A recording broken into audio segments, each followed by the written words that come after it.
இனிமேல் நாடு முழுக்க அந்த நீட் தேர்வே தேவையில்லை அப்படிங்கிறத இந்த செய்திகள் மூலிமா நாம் எல்லாருமே புரிஞ்சுக்கிட்ட ஒரு விஷயம். நடக்குமா?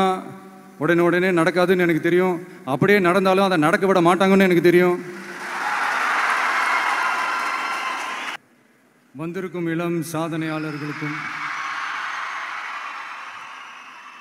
அவங்களுடைய பெற்றோர்களுக்கும் தமிழக வெற்றி கழகத்தினுடைய தோழர்களுக்கும் என் நெஞ்சில் குடியிருக்கும் நண்பா நண்பிகள் உங்கள் அனைவருக்கும் மீண்டும் என்னுடைய பணிவான வணக்கங்கள். நான் இன்றைக்கி ஆக்சுவலாக எதுவும் பேச வேணான்னு தான் நினச்சேன். பட் ஒரு முக்கியமான ஒரு விஷயத்தை பற்றி இன்றைக்கி நான் பேசலைன்னா அது அவ்வளோ கரெக்டாக இருக்காதுன்னு எனக்கு தோணுச்சு. அதான் அது என்னவாக இருக்குன்றது நீங்களே கெஸ் பண்ணியிருப்பீங்க. எஸ், நீட்டை பற்றி தான்.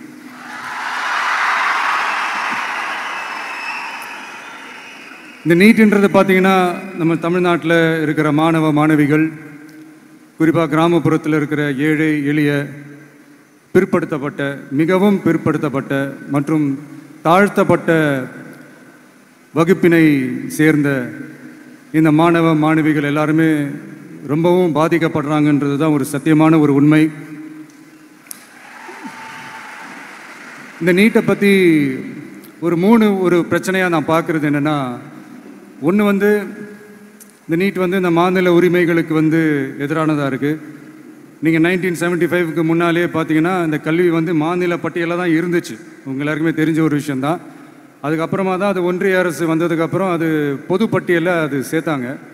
எனக்கு தெரிஞ்சு அதுதான் ஒரு முதல் பிரச்சனையாக ஒன்று ஸ்டார்ட் ஆச்சு. ரெண்டாவது பார்த்தீங்கன்னா, ஒரே நாடு, ஒரே பாடத்திட்டங்கள், ஒரே தேர்வு. இது பேசிக்காகவே அந்த கல்வி கற்கும் அந்த நோக்கத்திற்கே ஒரு எதிரான ஒரு விஷயமாக நான் அதை பார்க்குறேன். ஒவ்வொரு மாநிலத்துக்கு ஏற்ற மாதிரி அந்த பாடத்திட்டங்கள் இருக்கணும். இது நான் மாநில உரிமைகளுக்காக மட்டுமே நான் கேட்கல. நீங்கள் பார்த்தீங்கன்னா அந்த கல்வி முறையில் பல்வேறு கண்ணோட்டங்கள், பல்வேறு பார்வைகள், டிஃப்ரெண்ட் பர்ஸ்பெக்டிவ்ஸ்னு ஒன்று சொல்லுவாங்க இல்லையா, அப்படி அதுக்கு ஒரு முக்கியத்துவம் கொடுக்குற ஒரு விஷயமா அது இருக்கணுன்றதான் என்னுடைய பார்வை.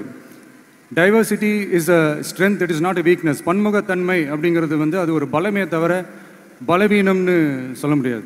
இதில் இன்னொரு முக்கியமான ஒரு விஷயம் என்னென்னா, மாநில மொழியில் படிச்சுட்டு, ஸ்டேட் சிலபஸில் படிச்சுட்டு, NCERT சிலபஸில் தேர்வு வச்சா அது எப்படிங்க?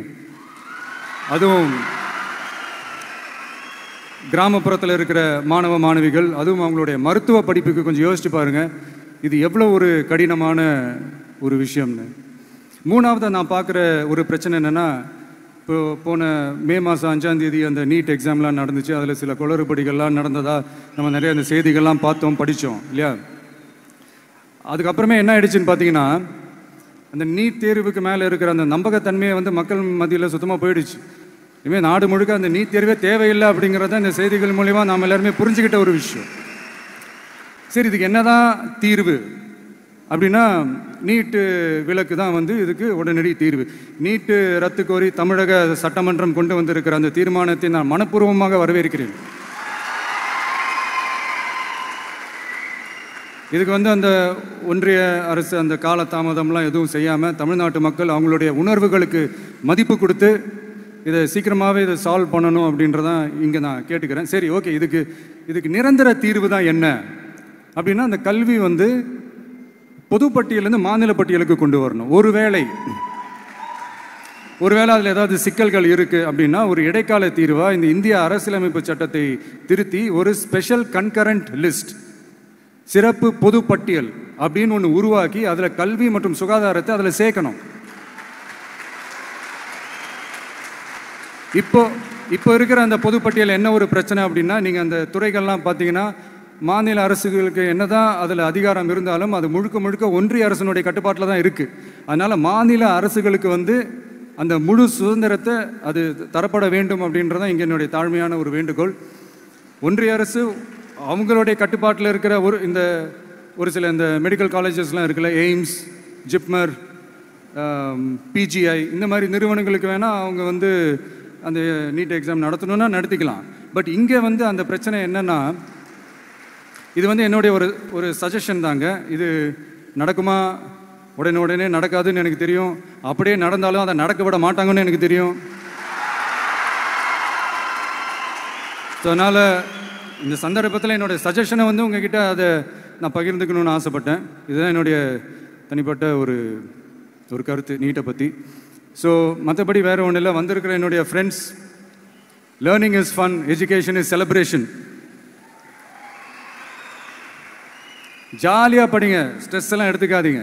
இந்த உலகம் ரொம்ப பெருசு, ரொம்ப ரொம்ப பெருசு. ஆப்பர்ச்சுனிட்டிஸ் அவ்வளோ இருக்குது, அவ்வளோ கொட்டி கிடக்கு.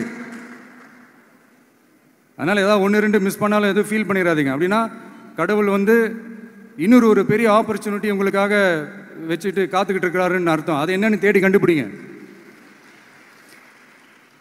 கான்ஃபிடென்ட்டாக இருங்க, நல்லதே நடக்கும். வெற்றி நிச்சயம், வெற்றி நிச்சயம்.